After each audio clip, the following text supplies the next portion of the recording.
Justin Lawrence is promoter of cage fighting at Challenge Stadium. He wanted to have a say, and because it's a democracy and because we do like to hear the other side. Hello, Justin.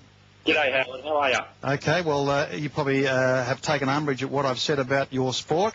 Mate, I've only caught the tail end of it, so just run it by me again, mate. My phone's been inundated with calls to bring you up, so tell me... Inundated? Goodness gracious. All right.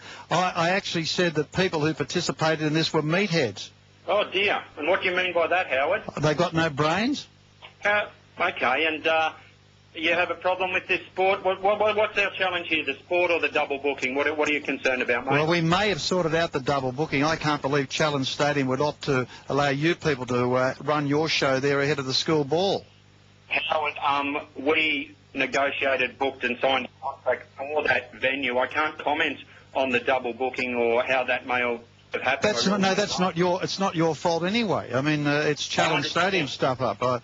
I'm happy to concede that. And then we got into talking about what kind of sport yours is. And what do you think that kind of sport is, Howard? Well, one that requires little brain power, I would have thought. And what do you think about the safety of it and comparing it to boxing, you know?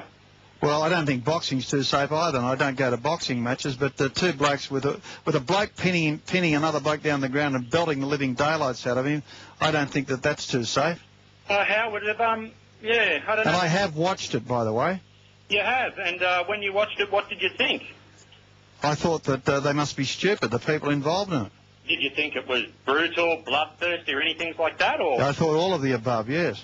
Howard, let me just replay your interview with the King of the Cage promoter, and we'll see exactly what you said about the sport. Have a listen to this. I had a chance to view this cage fighting on a video today, and I was sort of surprised. I thought it was vicious, and they just belted the living crap out of people, got them down on the ground and kicked them and bit them and did all sorts of things. I thought it was pretty tame, quite frankly. One bloke landed a right hook, and then the other bloke went down, and he belted him about 3 times, and then the referee jumped in, literally, and stopped it and awarded to the other bloke.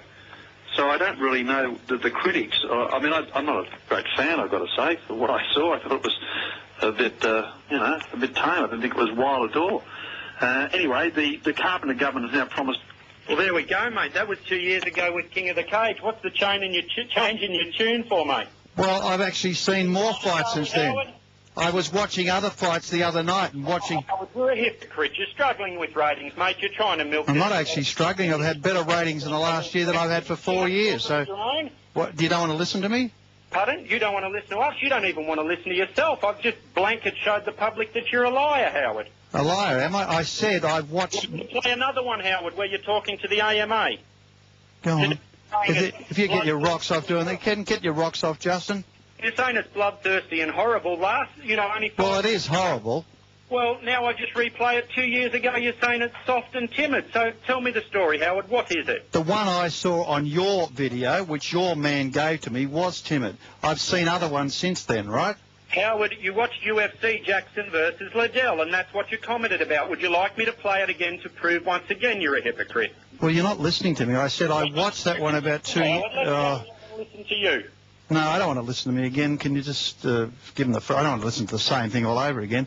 That was a video I watched given to you by one of my colleagues, actually, in here that helps you promote the sport, and he loves it and you love it. And I saw a pretty timid match there, but I suspect that was quarantine. I suspect that was put up there so we would all accept it. But I've seen other ones since then on television promoting the sport, and I've seen blood, and I've seen people have the living crap belted out of them. So your one that you quarantined may have been the one that you wanted everybody to see, so we would come out in support of it. Okay. A UFC fight from Mandalay Bay in Las Vegas. I don't give a stuff where it was from. Justin, I don't care where it was from, mate. Howard, you're telling a few porky pies here, aren't you, mate? No, you are. No, mate, I'm not at all. You won't accept the fact that I have seen subsequent fights, right? Mate, you've seen lots of things and said lots of different things, Howard. You're a liar. All right, well, if that gives you a thrill, thank you, Justin. Not at all, mate. I just want your listeners to know what kind of person they're listening to. I think you've been hit too often, Justin. He's a poor, unfortunate boy. Double booking was unfortunate, but, you know, as I said... No. Mate, I'll stick up for the kids ahead of your meatheads any time, okay? Luke Kempson, would you like to stick up for him, mate? Who? Luke Kempson, the charity benefactor of the show. Would you like to hear about him? No. That's not what we're talking about, Justin.